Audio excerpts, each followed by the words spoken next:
Question number 50, limit है -π/2 से π/2 तक sine mod of x dx। देखो ये ना डेफिनेट इंटेग्रल की एक प्रॉपर्टी होती है जब लिमिट -a से लेके a तक दी होती है एंड यहाँ पे जो फंक्शन है अगर वो फंक्शन इवन हो तो, ठीक है, अगर f ऑफ x इवन हो तब इसका जो रिजल्ट है वो बनता है लिमिट्स 0 से लेके a तक चली जाती है, ठीक है। तो इस पूरे फंक्शन का जो रिजल्ट है वो ये रहता है, ठीक है। एंड अगर f ऑफ x जो है वो ऑड हो जाए तब आपका रिजल्ट ये जो एक्सप्रेशन है वो 0 के इक्वल आता है। फाइन। तो अब हमारा काम है फंक्शन को चेक करना। यहाँ पे जो फंक्शन है वो है f of x is equal to sine of mod x, ठीक है। ये इवन है कि ऑड है, उसके लिए किया क्या जाता है, x की जगह पे माइनस पुट किया जाता है, साइन ऑफ, ठीक है, x की जगह पे आपने माइनस का x लगाना है। तो ये सॉल्व करके आपके पास आ जाएगा साइन ऑफ x। आई बात समझ में? क्यों? क्योंकि मॉड में जो फंक्शन है ना अगर नेगेटिव है तो वो फिर पॉजिटिव बन के निकलेगा। तो जो f ऑफ माइनस x है वो आपका रहेगा साइन x, ठीक है। मतलब वापस अगर फंक्शन वही का वही बनता है, ठीक है। क्या इसको मैं दोबारा ऐसे लिख सकती हूँ? यस, है ना। क्या ये वापस f ऑफ x को and f of minus x को अगर आप देखते हो अगर तो आपके एक्सप्रेशंस एकदम सेम हो तो उसे बोलते हैं इवन फंक्शन। अगर एक्सप्रेशन एकदम सेम हो एंड बाहर नेगेटिव साइन निकलता है उसे बोलते हैं ऑड फंक्शन। तो इस केस में मेरे दोनों एक्सप्रेशंस इक्वल है, इवन फंक्शन है। तो इवन फंक्शन के लिए मेरे इस पूरे एक्सप्रेशन का जो रिजल्ट है वो ये रहेगा। फाइन। अब यहाँ पे देखते हैं जो लिमिट्स हैं वो बोल रहे हैं 0 से a तक हो जाएंगी। तो 0 से लेके π/2 तक इन दोनों में है, ठीक है। तो और उन्होंने कहा है 2 आगे आ जाएगा, ठीक है।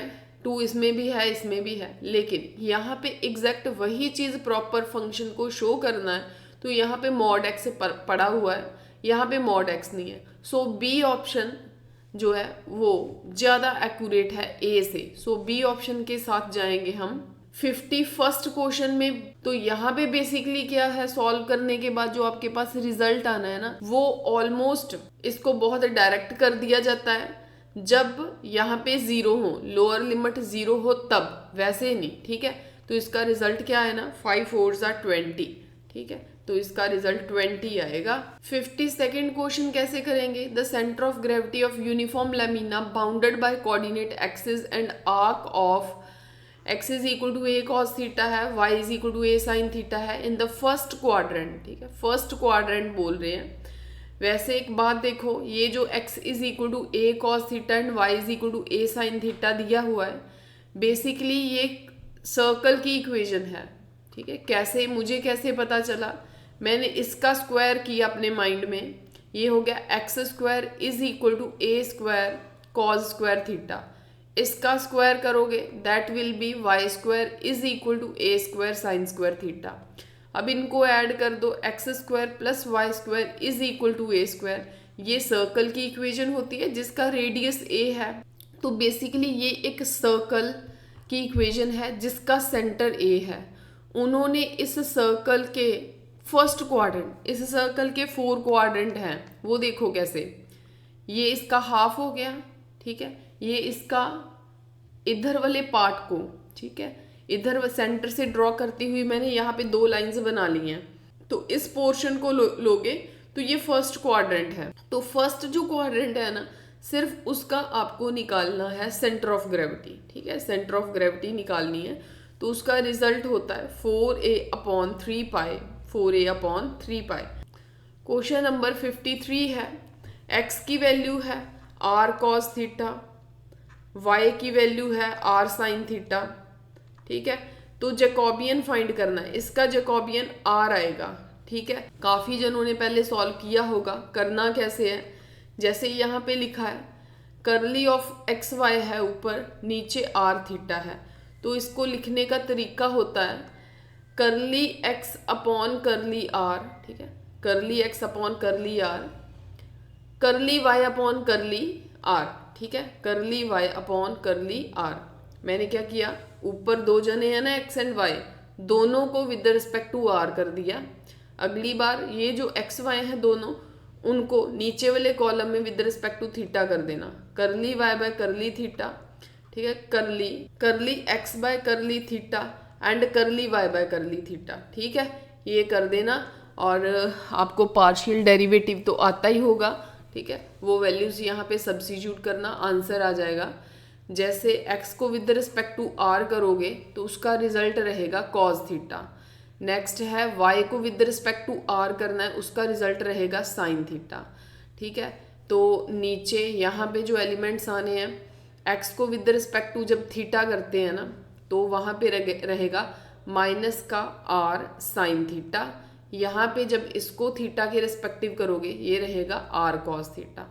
तो इसको मल्टीप्लाई करो आप, r cos square theta r sin square theta, ये रिजल्ट बना है इसका डिटर्मिनेंट सॉल्व करने के बाद, ठीक है। r cos theta cos square theta, r sin theta sin square theta, r दोनों में से बाहर कॉमन निकला, cos square theta sin square theta, जिसका रिजल्ट क्या आता है 1। तो आपके पास D answer is right answer. Question number 54, an integrating factor to make differential equation x d y minus y d x is equal to 0। इसका integrating factor निकालना है। तो इंटीग्रेटिंग फैक्टर कैसे निकलता है?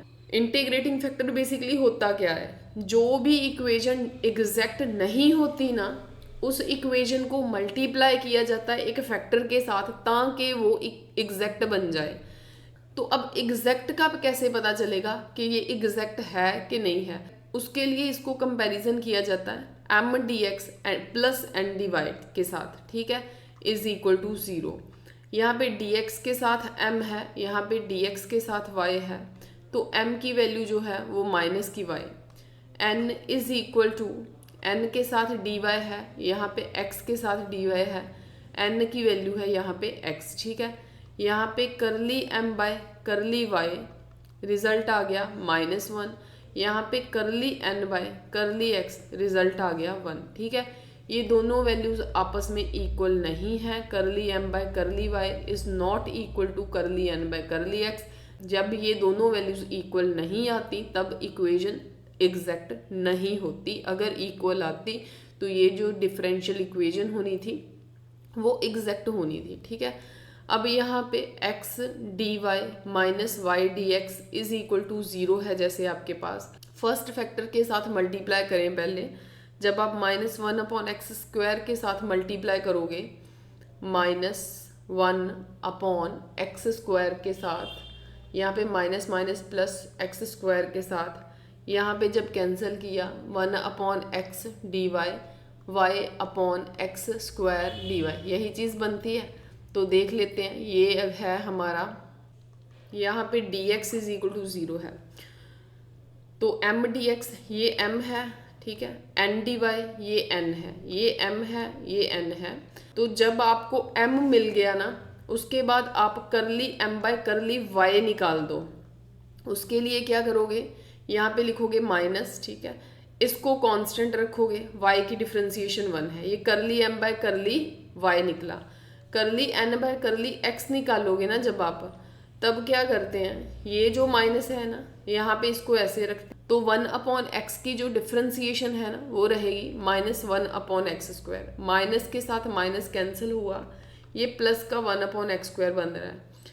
ये एग्जैक्ट पूरी उसके जैसी चीज़ बन नहीं रही, बन सकती है, यस बन जाएगी, क्योंकि यहाँ पे माइनस है ना, तो जब मैंने मल्टीप्लाई करना था ना, ठीक है, यहाँ पे प्लस होना था, यहाँ पे प्लस होना था। अगर यहाँ पे प्लस होना था तो इसकी वैल्यू जो थी ना वो प्लस आनी थी, ठीक है, इसकी वैल्यू प्लस आनी थी, यस, ये बन गए, दोनों बन गए ना, दोनों इक्वल, ठीक है।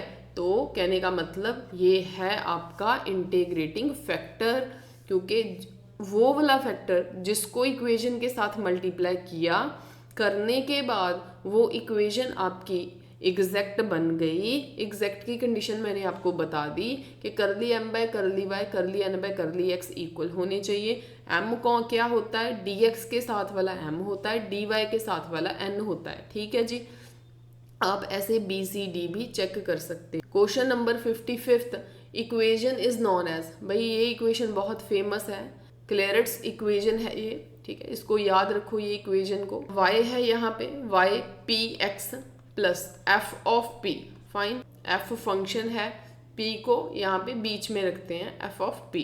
Question number 56, the differential equation of the orthogonal trajectory of the family of curve f of x y d y by d x is equal to 0। ठीक है, क्या इक्वेशन रहेगी इसकी ऑर्थोगोनल ट्राजेक्टरी की? एक्स वाई वैसे ही रहते होते हैं, एक्स वाई वैसे ही रहते होते हैं। ये जो d y by d x है ये माइनस का d x by d y हो जाता है, तो ये आपका रिजल्ट रहेगा बी, रिजल्ट रहेगा आपका।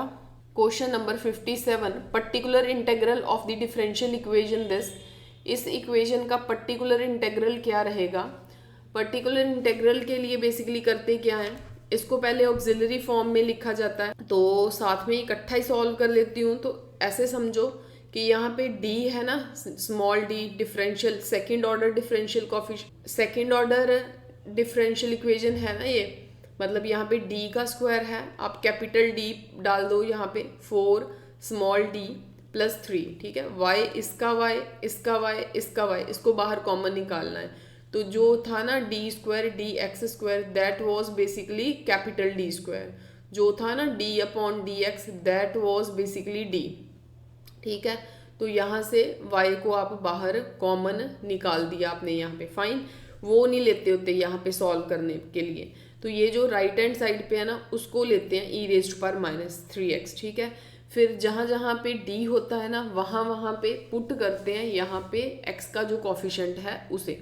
तो जब आप पुट करोगे यहाँ पे d की जगह पे माइनस का 3 उसका होल स्क्वायर 4, d की जगह पे माइनस का 3 प्लस 3, इसको जब आप सॉल्व करोगे -3 का स्क्वायर है 9, 4 3 ज़ा 12 प्लस 3 9 3 12। ठीक है, 12 माइनस 12 0, मतलब डिवाइड में क्या बन रहा है 0।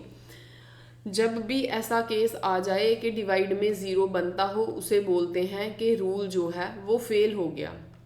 रूल फेल होने के बाद क्या करते हैं, ये जो अगर फेल हो गया हो तो तब ये जो डिवाइड में होता है उसको डिफरेंशिएट कर दिया जाता है। डी स्क्वायर की डिफरेंशिएशन 2d, 4d की डिफरेंशिएशन 4, तो साथ में आगे जो है वो x आता होता है। क्लियर है, एक बार डिफरेंशिएशन करने पे आगे जो है x आता है, साथ में ये जो e raise to power minus 3x factor है ये ऐसे रहता है। क्लियर है, नेक्स्ट क्या होता है, यहाँ पे जो x अपॉन में अब फिल करो। ठीक है, x का कॉफिशिएंट माइनस का 3 है वो फिल करो यहाँ पे 2 माइनस का 3 फिल किया।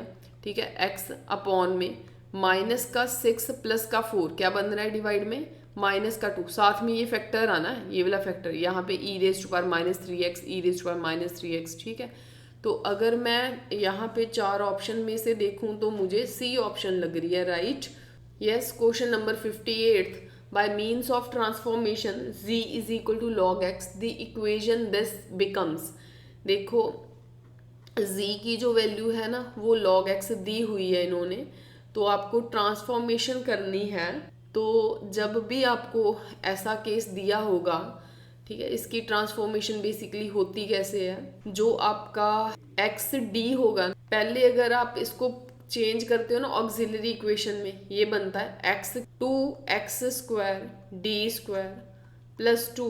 ठीक है, ब्रैकेट के बाहर यहाँ पे y कॉमन निकाल लो, जो एक्स डी है ना वो y बनता है, वो थीटा बनता है, एक्स डी थीटा बनता है।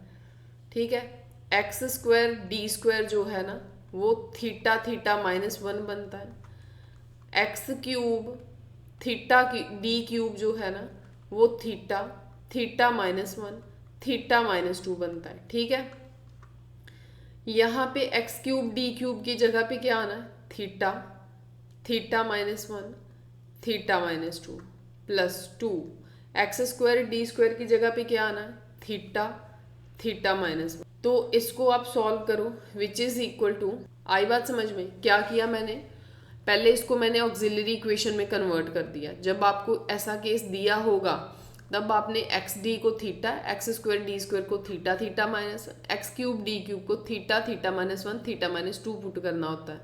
यहाँ पे पुट किया एक्स क्यूब डी क्यूब की जगह पे, ठीक है, theta theta minus 1 theta minus 2, ऐसे ही एक्स स्क्वायर डी स्क्वायर की जगह पे थीटा थीटा माइनस 1, ठीक है, प्लस का 2।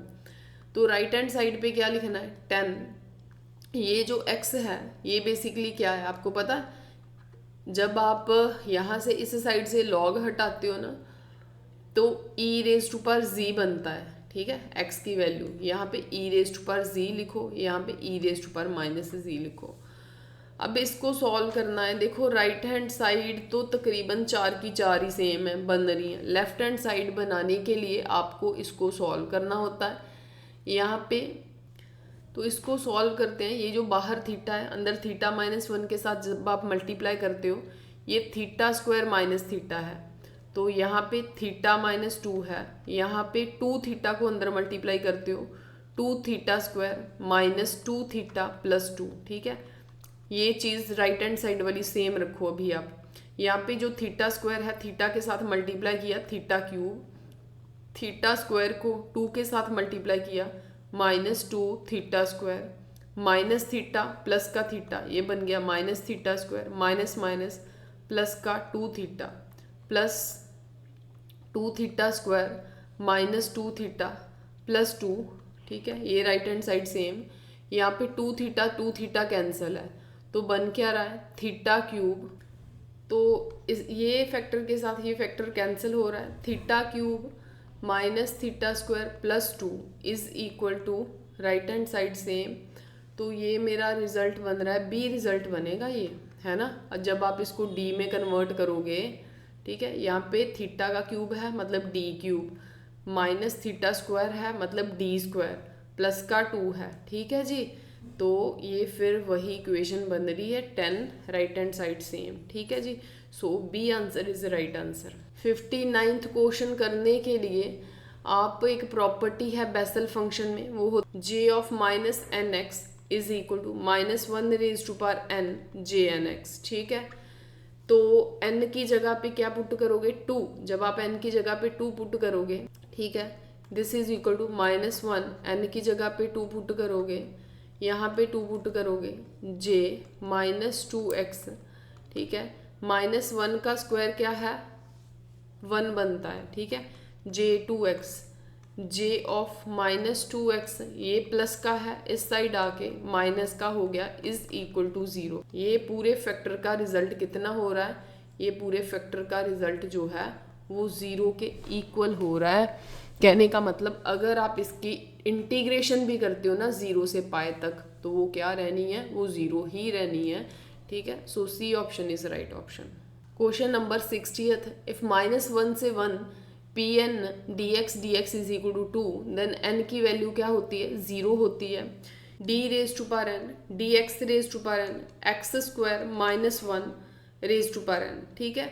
ये है आपका, इसे रॉड्रिज फॉर्मूला बोलते हैं। तो इस फॉर्मूले में जब आप n की जगह पे 0 पुट करोगे, ठीक है, क्या पुट करोगे n की जगह पे 0, तब सॉल्व करो। मैंने पिछली वीडियो में भी एक, जहाँ पे मैंने बेसल एंड लीजेंड्री इक्वेशन का कंप्लीट एनालिसिस दिया ना जिस वीडियो में, उसमें मैंने इन सब की वैल्यू निकाल के दी है, P0 0, P0 1, P0 2, ठीक है। वहाँ से आप वॉच कर सकते हो अगर आपका नहीं सॉल्व होता। तो n की जगह पे अगर आप 0 पुट करते हो ना इस इक्वेशन में, तो उसका जो रिजल्ट है वो 1 आता है, फाइन। तो जब आप इसकी इंटीग्रेशन करते हो ना, 1 की इंटीग्रेशन माइनस 1 से लेके 1 तक dx, तो ये जो इसकी जब इंटीग्रेशन करोगे x बनना है, जो लिमिट्स हैं वो राइट हैंड साइड पे आनी है। x की जगह पे 1 पुट करा, फिर माइनस का साइन लगाया, फिर x की जगह पे माइनस 1 पुट करा, 1 माइनस प्लस, मतलब 2 कब बनता है, ठीक है। इंटीग्रेशन को सॉल्व करने के बाद 2 कब बनता है, अगर आपके n की वैल्यू 0 हो। Yes, question number 61, the Wronskian W of the 2 solutions of differential equation इस डिफरेंशियल इक्वेशन के 2 सॉल्यूशंस आपने कैसे निकालने हैं, इसको पहले ऑक्सिलरी फॉर्म में कन्वर्ट करते हैं। कैपिटल D -1 बाहर y निकाला जाता है, ठीक है, इज इक्वल टू 0। ये जो इतनी वैल्यू होती है ना, इक्वेशन होती है D वाली, इससे रूट्स निकाले जाते हैं। जो रूट्स हैं इसके वो +-1 मिलेंगे। इसका जो सॉल्यूशन है उसको लिखा जाता है y is equal to C1, एक कांस्टेंट लगाया जाता है। एक्चुअली में यहाँ पे 2 वैल्यूज हैं, एक प्लस का एक माइनस का 1, 2 वैल्यूज, एक प्लस का 1 है एक माइनस का 1 है। तो इसका सॉल्यूशन कैसे लिखोगे, C1 e की रेज टू पावर में आप ये डालोगे, ये क्या है 1, उसके साथ x लिखोगे, 1x प्लस डाला जाता है, कांस्टेंट 2 डाला जाता है, this is equal to e raise to power, इसको x के साथ -1x मतलब -x, ठीक है। ये जो 2 वैल्यूज आई है ना कांस्टेंट के साथ, ये वाली एंड ये वाली, ठीक है, इसे सॉल्यूशंस मानते हैं। y1 y2 कंसिडर कर लो। तो जो रॉन्सियन होता है तो इनको y1 y2 मानते हैं। तो रॉन्सियन जो होता है वो क्या होता है, यहाँ पे y1 y2 लिखा जाता है, यहाँ पे जो y1 है उसका डेरिवेटिव, यहाँ पे y2 जो है उसका डेरिवेटिव, मतलब रॉन्सियन इज इक्वल टू y1 की वैल्यू जो है वो e raise to power x है, y2 की value e raise to power -x है, y1 डैश की value e raise to power x रहेगी, y2 डैश की वैल्यू जो है वो e raise to power -x रहेगी, लेकिन साथ में माइनस आएगा, विच इज इक्वल टू, ठीक है, डेरिवेट किया मैंने यहाँ पे नीचे। अब इस साइड मल्टीप्लाई पहले करनी है, माइनस का साइन लगाना है, फिर इस साइड मल्टीप्लाई करनी, मतलब डिटर्मिनेंट सॉल्व करना। तो वो आपको पता है e रेज टू पावर, ठीक है, यहाँ पे माइनस है, माइनस लगाओ, यहाँ पे e raise to power x इंटू e raise to power -x है।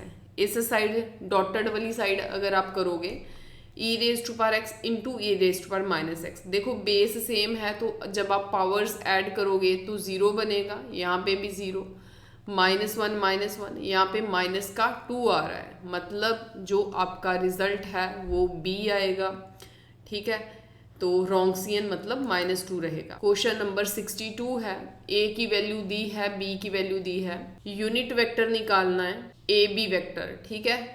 पहले आप AB वेक्टर निकालो, बाद में उसका यूनिट वेक्टर निकालेंगे, ठीक है। AB वेक्टर का आपने यूनिट वेक्टर निकालना है, लेकिन पहले AB निकालो। उसका निकालने का मेथड क्या होता है, B वेक्टर पहले रखा जाता है, A वेक्टर बाद में रखा जाता है, उनकी माइनस कर दी जाती है। बेसिकली यहाँ पे OB माइनस OA होता है। अगर आपको ये कॉन्सेप्ट मतलब थोड़ा ऐसे कर रहा है कि O कहाँ से आया, तो आप फिलहाल ऐसे सोच सकते हो कि पहले दूसरे वाला वेक्टर जो पीछे वाला वेक्टर होता है उसको पहले रखना 2, इसका कोफिशिएंट 2, -1 क्या बन जाना 1, ठीक है, आए आ जाना, यहाँ पे माइनस का 1, ठीक है, तो माइनस का 3, माइनस माइनस मतलब ऐसे होना ना, ये देखो B की वैल्यू क्या है 2i -j -4k, ठीक है, यहाँ पे माइनस का साइन लगाओगे।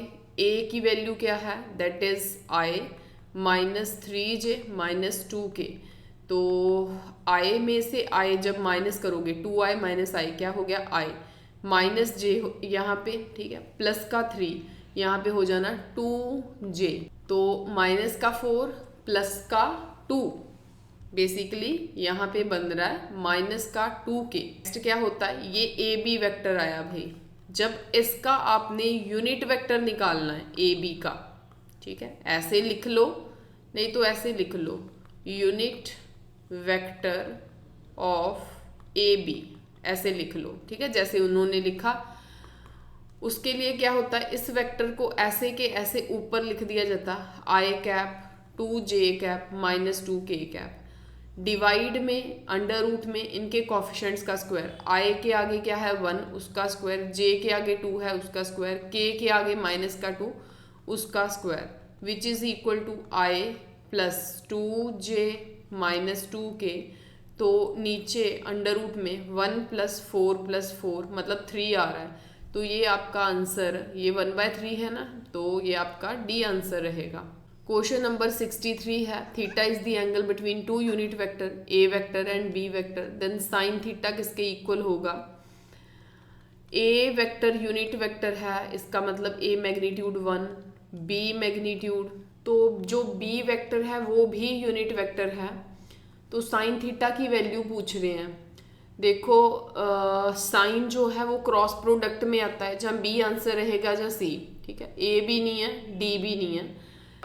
क्रॉस प्रोडक्ट अगर मैं लगा के देखूं, A vector cross B vector is equal to, यहाँ पे यूनिट वेक्टर आता है, A vector cross B vector का रिजल्ट होता है, यहाँ पे ए का मैग्नीट्यूड, यहाँ पे बी का मैग्नीट्यूड, साइन थीटा साथ में लगता है, और यहाँ पे कोई भी यहाँ पे यूनिट वेक्टर लगता है जो डायरेक्शन देता है। बेसिकली नॉर्मल वेक्टर मैंने एन लिख दिया, या यूनिट वेक्टर कोई भी, ठीक है।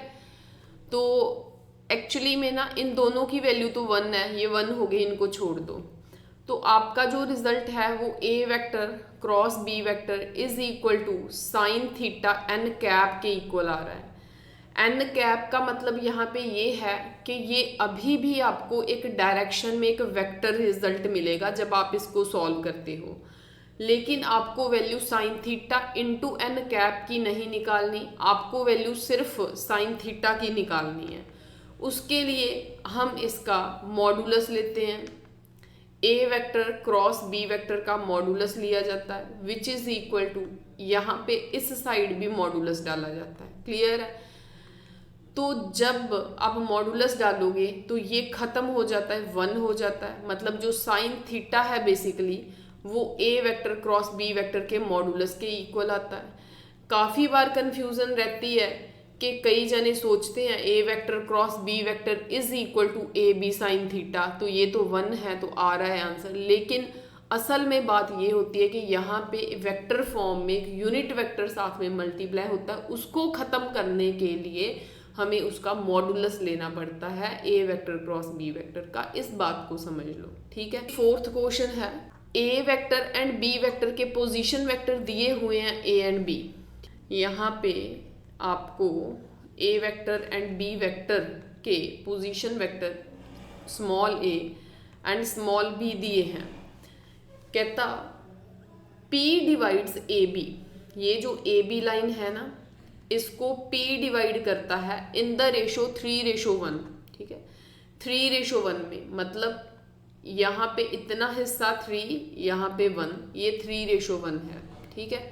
3:1 में फाइन, कौन P पॉइंट जो है वो पूरी लाइन को 3:1 में डिवाइड करता है। तो P के कोऑर्डिनेट्स कैसे निकलेंगे पता, 3 को B के साथ मल्टीप्लाई किया 3B, 1 को A के साथ मल्टीप्लाई किया A वेक्टर, अपॉन में आप दोनों का प्लस, रेशो जो होती है उसका प्लस लिखा जाता है। ये P वेक्टर के कोऑर्डिनेट आ गए, ठीक है। अब A के भी हैं P के भी हैं, ठीक है। वो कहता Q is mid point of AP, ये जो AP है इसका मिड पॉइंट Q है, ठीक है। तो Q के आपने निकालने, Q एक मिड पॉइंट है, कुछ नहीं करना, A एंड P के जो पोजीशन वेक्टर हैं उनको लिखो, A vector plus 3B vector plus A vector, ठीक है। यहाँ पे 4 है, ठीक है, इसके डिवाइड में 4 है। 2 वेक्टर्स लिख लिए साइडों वाले, कौन कौन से, एक लिख लिया A वेक्टर, एक लिख लिया 3B vector plus A vector upon में 4, ठीक है। इसका क्या करना आपने, मिड वैल्यू निकालने के लिए 2 के साथ डिवाइड करना है, जो कि बन गया 4A vector plus 3B vector plus A vector upon में, ठीक है। ये 4 उस साइड जाके मल्टीप्लाई होगा ना, तो 4 जब नीचे आएगा 4 2 8 which is equal to A, यहाँ पे भी पढ़ा यहाँ पे भी पढ़ा, ये 5A प्लस 3B अपॉन में 8, ठीक है। देखें 5A 3B 5A 3B, B answer रहेगा भाई इसका। क्वेश्चन नंबर 65, UVW वेक्टर्स हैं, यूनिट वेक्टर नहीं है इस बार, ये सिर्फ वेक्टर्स हैं, such that U plus V plus W 0 के इक्वल है, ठीक है। U plus V plus W ये 0 के इक्वल है। Modulus of U, modulus of V, modulus of 5 की वैल्यू दी हुई है, तो ये एक्सप्रेशन निकालना है। इसका शॉर्टकट बताऊं तो आप पता क्या करो, U की वैल्यू दी है उसका स्क्वायर कर दो 9, V की दी है 16, W की दी है 25, इस सब के आगे माइनस का साइन लगा दो, डिवाइड 2 को 2 इसके साथ कर दो, ठीक है। ये जो रिजल्ट है वो इसका रहेगा।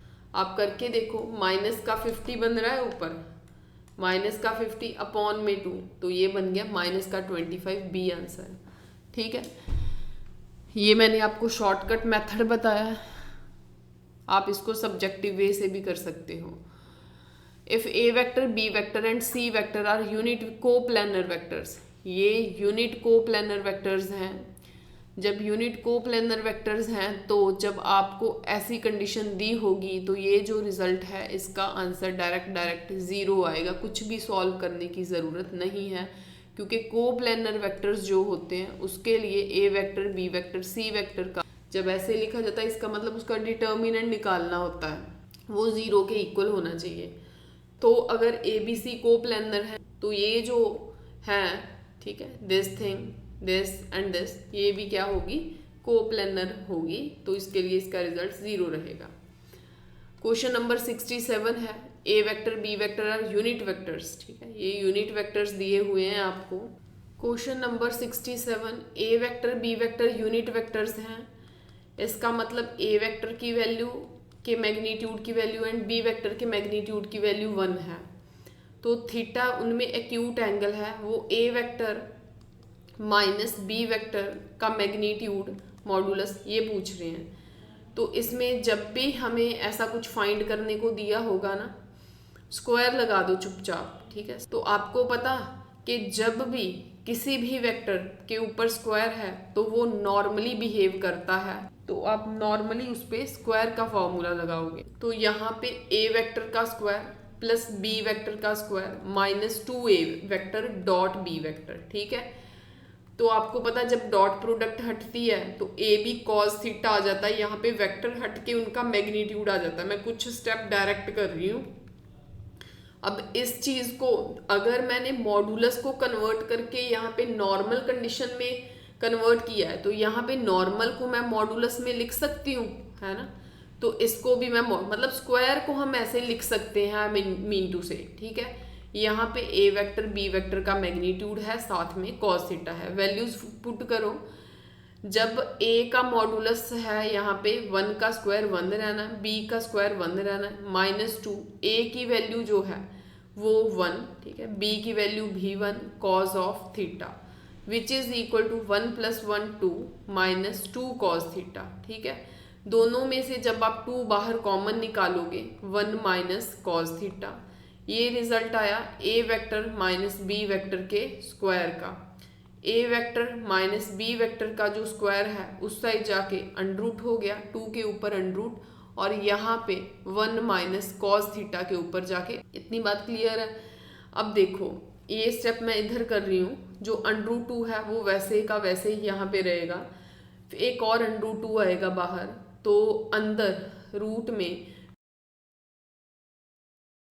ये √2 बन रहा है और स्क्वायर एंड रूट कैंसिल होके। Question number 68, projection of this on this का मतलब है ऊपर डॉट प्रोडक्ट करी जाती है, नीचे जिसके ऊपर प्रोजेक्शन फाइंड करनी है उसका रूट डाल के अंदर कॉफिशेंट्स आई जे के कॉफिशेंट का स्क्वायर किया जाता है। ठीक है, ये रिजल्ट होता है। जिसके ऑन प्रोजेक्शन निकालनी है वो डिवाइड में होता है, मैग्नीट्यूड कह लो उसका। ठीक है, 2 का स्क्वायर 4, 3 का स्क्वायर 9, 1 का स्क्वायर 1। ठीक है, 2 का स्क्वायर, 3 का स्क्वायर, 1 का स्क्वायर। तो ए वेक्टर डॉट बी वेक्टर ऊपर करनी है, मतलब 3 2 जार 6। ठीक है, आई वाले को आई वाले के साथ, जे वाले को जे वाले के साथ, प्लस का 3 बनना है, ठीक है, 5 बनना है, अपॉन में यहाँ पे रूट में 14 बन रहा है, यहाँ पे भी ऊपर भी 14, नीचे √14।